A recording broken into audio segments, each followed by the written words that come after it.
Good morning, students. I hope all of you are fine.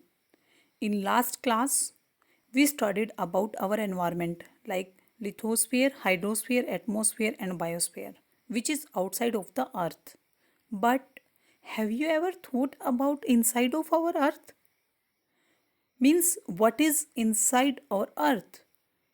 If you didn't think, students, today we will know about inside our earth because students, today we are going to study about inside our earth.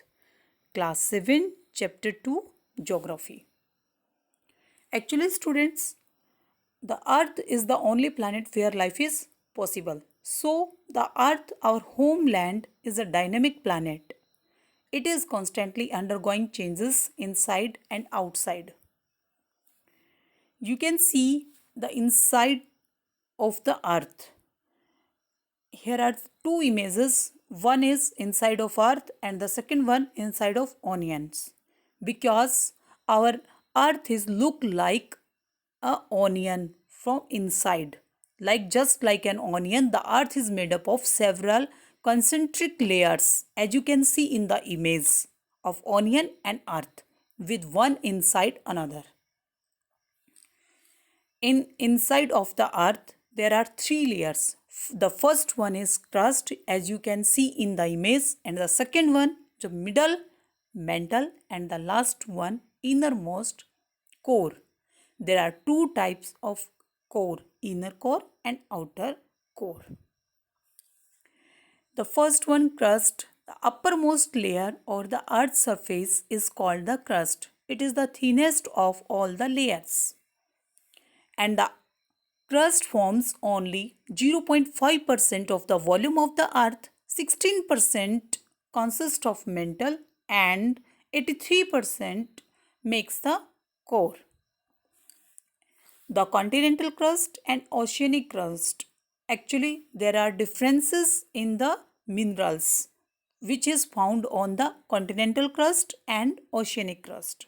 The crust is about 35 km on the continental masses and only 5 km on the oceanic floors, as you can see in the image.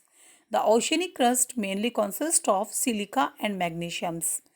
You can see on oceanic crust the different minerals, and you can see the continental crust the different minerals. Like in on oceanic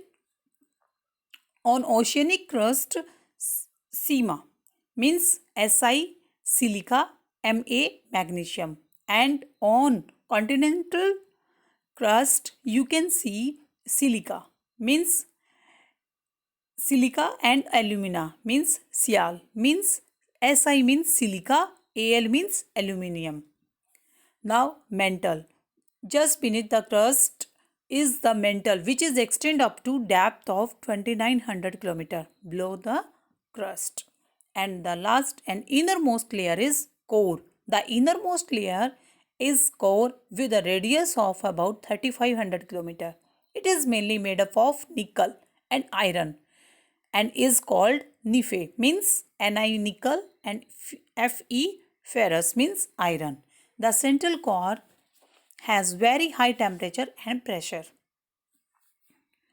One more thing, all the minerals in this layers have in liquid form because the temperature of this layer is 6000 degrees Celsius.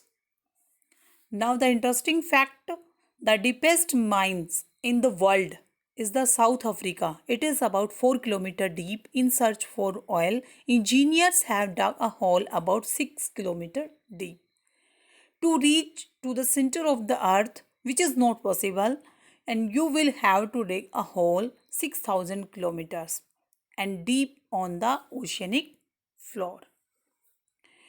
Now the next topic is rocks and minerals. The earth's crust is all of you know about our earth is made up of different types of rocks, and the any natural mass of the minerals matter that makes up the earth's crust is called the rocks, and the rocks can be in different size, color, and textures, as you can see in the geographical conditions of the country. And the types of rocks, there are three types of rocks as you can see in this image: igneous rocks, second one sedimentary rocks, and the third one metamorphic rocks. And these rocks, igneous, sedimentary rocks, arisen from which words? First one, igneous rocks, igneous word, Latin word ignis meaning fire, and the sedimentary words origin from Latin word sedimentum meaning the settle down, and the last one metamorphic origin from the Greek word metamorphos meaning change of form, and the first one igneous rocks, which is origin from the ignis meaning fire. When the molten magma cools and it becomes solid, and the rocks thus formed are called igneous rocks. They are also called primary rocks. As you can see in this image, these are the examples of igneous rocks. Now, there are two types of igneous rocks. First one is the intrusive rocks and the second one is extrusive rocks. As per you can see, intrusive means inner side and extrusive means outer sides.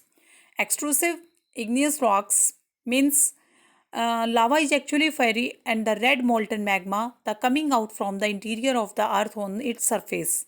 And when this molten lava comes on the earth's surface, it rapidly cools down and becomes solid. And the rocks formed in such a way on the crust are called the extrusive igneous rocks. And they have a very fine grained structures. The for example basalt. And the Deccan Plateau is made up of the basalt rocks, as you can see in this image. And I think by this image you can understand better way. Here the extrusive, when the magma bursts out and come on the surface of the earth and solidify after cooling, that will be extrusive igneous rocks and cool quickly, and as a result these rocks are fine the grain or has lack of crystal growth.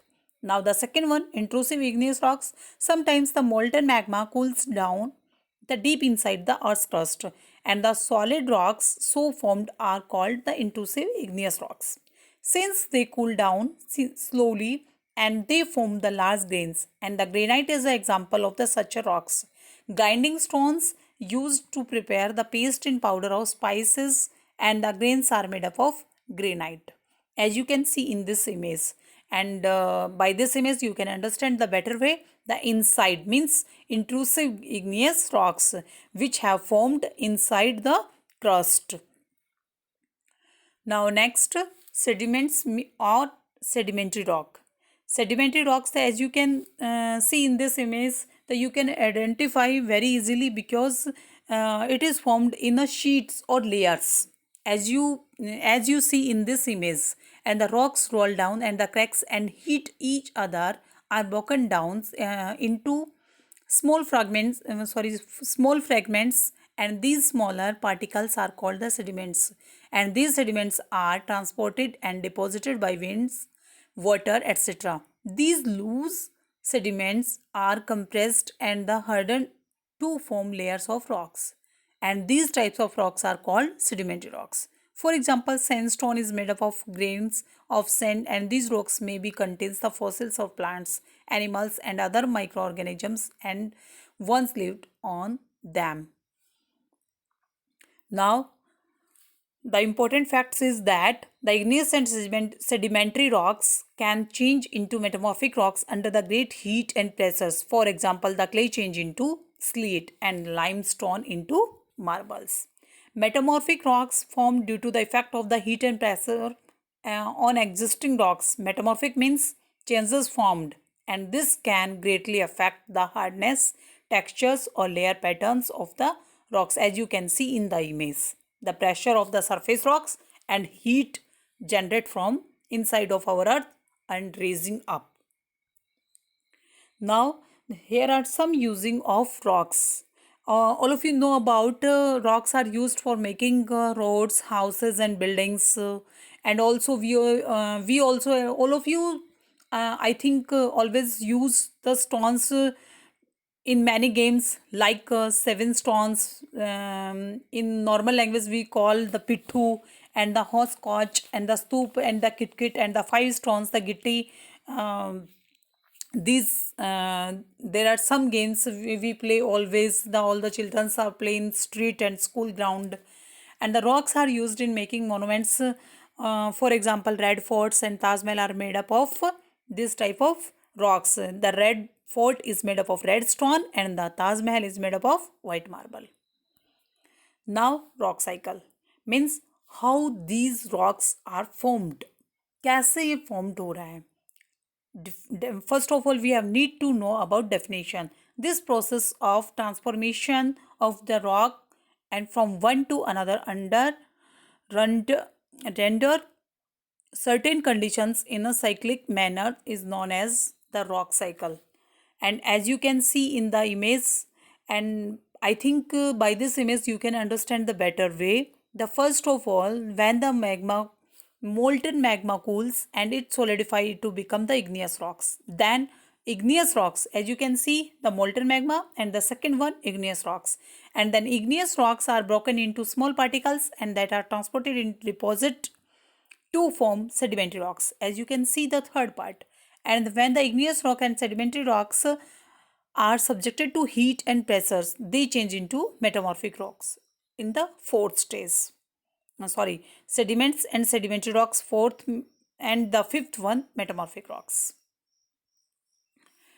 And then metamorphic rocks, the which are still under great heat and pressure, and the melt down to form the molten magma. And this molten magma again can cool down and solidify into igneous rocks. Now, rocks are made up of different minerals. All of you know about there are many availability of minerals in these rocks, and the mineral are natural occurring substances which have the certain physical properties and the definite chemical compositions. The minerals are very important to humankind and the some reused as fuel. For example, coal, natural gas and petroleums, they are used in industries. Iron, aluminium, gold, uranium, etc. in medicine and in fertilizer, etc. And you can see the uses of minerals in this image, like minerals are used for making glasses, and the minerals are used for making diamond jewelries, and also making the different things which we use in daily life from irons, and the hematite can be used to make art. So students, now our lesson have completed. I hope you understood better way, and I hope you will do all your exercise questions, and thank you. Have a nice day.